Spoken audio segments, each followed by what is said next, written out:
Les amis, salut à tous, c'est Nassim, j'espère que ça va. Vous l'avez vu dans le titre, aujourd'hui on parle du OMAD ou OMAD, prononcez-le comme vous voulez.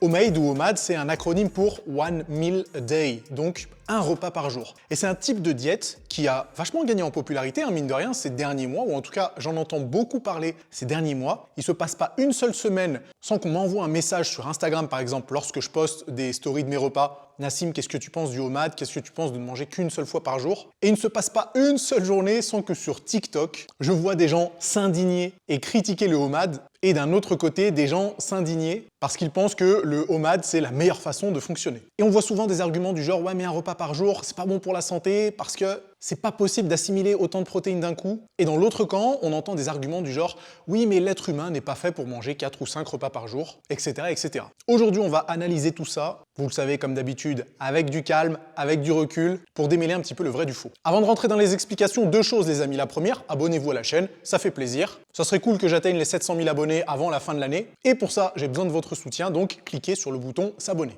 La deuxième chose, vous le savez sûrement, vous avez vu les pubs sur YouTube et sur Instagram, Fitmass Builder est disponible encore pendant quelques heures. Fitmass Builder, c'est la formation qui vous permet de créer votre propre programme. Je vous explique tout de A à Z sur l'entraînement, sur la diète, sur le cardio. Et je rajoute même dans quelques jours un module sur le home training. Vous saurez exactement quels exercices choisir, combien de séries effectuer, combien de reps effectuer, quel format d'entraînement adopter, quelle fréquence d'entraînement adopter. Et puis bien sûr, j'analyse toutes les autres variables qui sont relatives à l'entraînement, à la diète et au cardio. Avec Fitmass Builder, vous n'aurez plus jamais besoin de quelqu'un d'autre pour vous faire votre programme de musculation et vous serez sûr d'avoir le programme le plus cohérent possible. Il y a encore 50% de réduction pendant quelques heures, donc cliquez sur le premier lien dans la description. Ok, le segment pub est terminé. Maintenant, on va analyser plein de choses par rapport à ce OMAD. Déjà, l'argument qu'on rencontre le plus souvent en faveur du OMAD, en faveur du 1 repas par jour, c'est que l'être humain ne serait pas fait pour être dans un état constant de digestion. Ce qui serait plus ou moins le cas si jamais vous faites 3, 4 ou voire 5 repas par jour, ou plutôt 5 prises alimentaires par jour. Alors est-ce que c'est vrai? Est-ce que c'est faux? Ce qui est vrai, c'est que l'être humain est une machine qui s'adapte incroyablement bien à ce que l'environnement lui impose. C'est-à-dire que vous pouvez très bien fonctionner à 100% de vos capacités et ne jamais agresser entre guillemets votre système digestif en ayant 3, 4 ou 5 prises alimentaires par jour. Ceci dit, ce qui est vrai également, c'est que si nous avons la capacité de stocker des substrats énergétiques comme les acides aminés, le glucose et les acides gras, c'est bien que nous pouvons fonctionner sans rien manger pendant plusieurs heures, voire même pendant plusieurs jours. Heureusement d'ailleurs. Vous imaginiez si jamais on avait obligatoirement besoin d'avoir une prise alimentaire toutes les 2,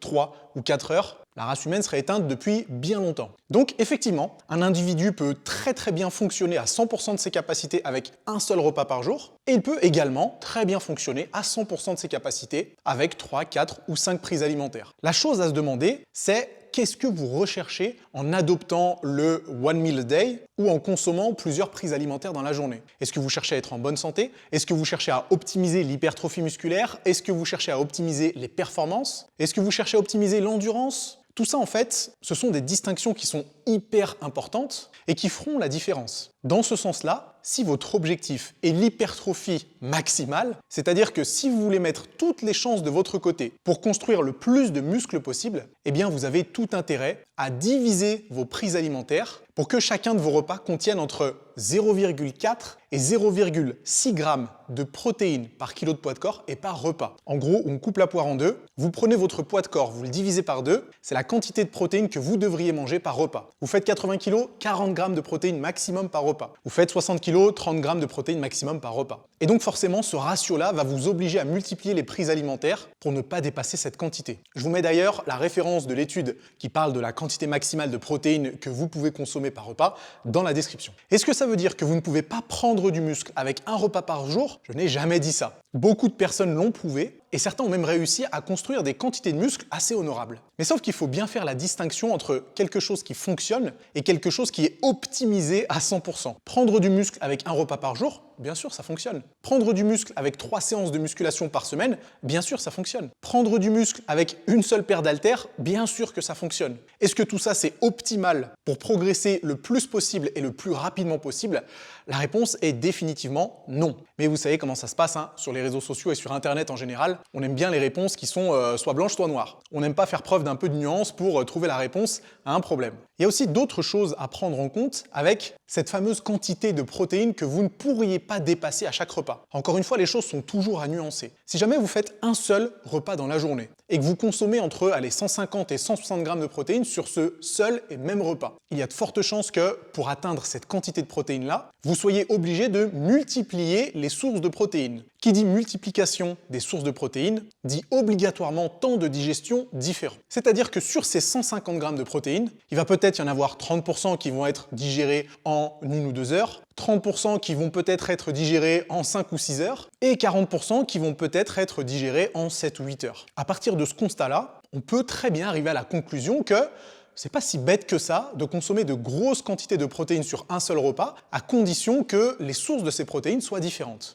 Donc vous voyez qu'en réalité, il y a toujours des arguments pour, des arguments contre, et la seule façon de savoir si c'est quelque chose que vous pourriez suivre, eh bien c'est de ramener ça à l'individu. Est-ce que ce type de diète peut être adapté à votre emploi du temps, à votre appétit, à la santé de votre système digestif, etc., etc. Ça me permet de faire une transition parfaite sur cette histoire de digestion. Est-ce que l'être humain est fait pour digérer constamment ou est-ce qu'au contraire, il vaut mieux avoir une grosse prise alimentaire et laisser le système digestif faire son taf sur plusieurs heures? Encore une fois, pour arriver à une réponse cohérente, il faut forcément étudier plusieurs variables. Quel est votre objectif lorsque vous vous posez cette question? Est-ce que vous avez un objectif de longévité? Est-ce que vous avez un objectif de performance? Est-ce que vous avez un objectif de perte de masse grasse? De prise de masse musculaire? Tout ça, forcément, va nous mener à des réponses différentes. Si votre objectif est la longévité et dans un sens aussi la perte de masse grasse, eh bien effectivement, il est recommandé de ne pas trop multiplier les prises alimentaires. C'est-à-dire que vous avez plus de chances de vivre plus longtemps avec moins de gras en ayant une fréquence alimentaire pas trop élevée. Par contre, si votre objectif, c'est la prise de masse musculaire et la performance, il y a de fortes chances pour que vous soyez obligé de multiplier les prises alimentaires pour avoir assez de substrat énergétique pour performer lors de vos séances d'entraînement.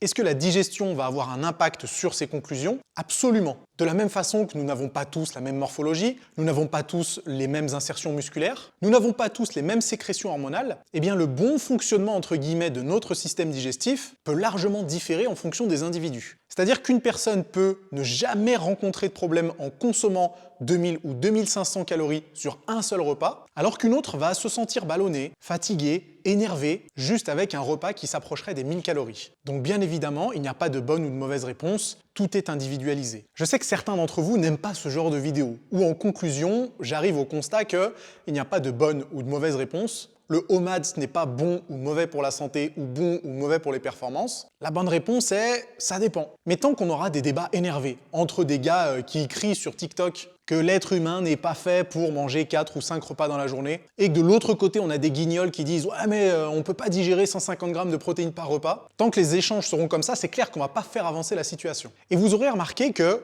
pour ceux qui consomment entre guillemets du contenu fitness depuis plusieurs années, on a eu exactement le même débat avec la diète cétogène. Passé un moment, on avait certains coachs sur Facebook, quand c'était encore un peu populaire, et Instagram qui criaient haut et fort « oui, moi mes clients, je les fais tous passer par la diète cétogène, ils perdent tant de poids en tant de semaines, ils se sentent plus en forme, ils se sentent plus productifs, ils sont moins fatigués, ils sont de meilleure humeur. » Enfin bref, c'était le remède miracle pour tout et n'importe quoi. Et on avait le même genre d'argument en disant « ouais, mais l'être humain n'est pas fait pour consommer des glucides. La preuve, les glucides, on peut en produire nous-mêmes. » Alors que ce n'est pas le cas des acides aminés essentiels et des acides gras essentiels. Donc vous voyez, maintenant, 5 ou 6 ans après, on retombe dans exactement le même débat, avec des gens qui prétendent que un repas par jour, c'est ce pourquoi l'être humain est fait, et d'un autre côté, des gars qui perdent toute notion de réalité, en imaginant qu'en dépassant 50 grammes de protéines par repas, on va forcément, j'en sais rien moi, avoir la diarrhée et tout évacuer aux toilettes. Moralité et conclusion, le OMAD, One Meal a Day, tout comme d'ailleurs la diète cétogène, le jeûne intermittent,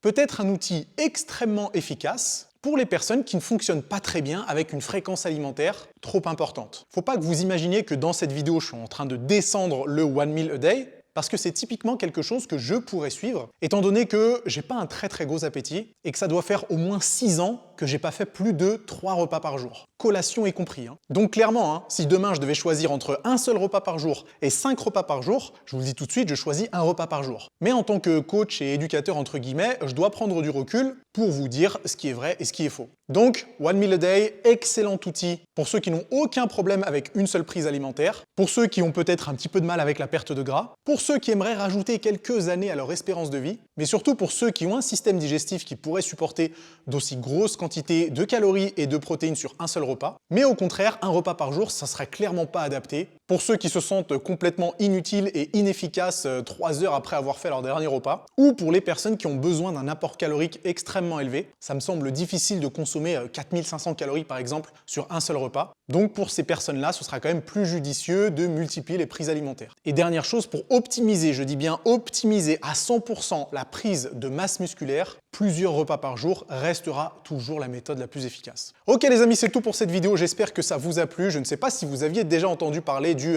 OMAD. Si c'est le cas et si jamais vous avez déjà testé, donnez-nous un petit peu vos impressions dans les commentaires. Si la vidéo vous a plu, on met un gros pouce en l'air, on s'abonne bien sûr à la chaîne. On n'oublie pas que Fitmass Builder est toujours disponible pendant quelques heures à moins 50%. Apprenez tout ce qu'il y a à apprendre sur la constitution d'un bon programme de musculation personnalisé et cohérent. Donc cliquez sur le premier lien dans la description. Et moi je vous dis à très vite pour la prochaine vidéo. A plus.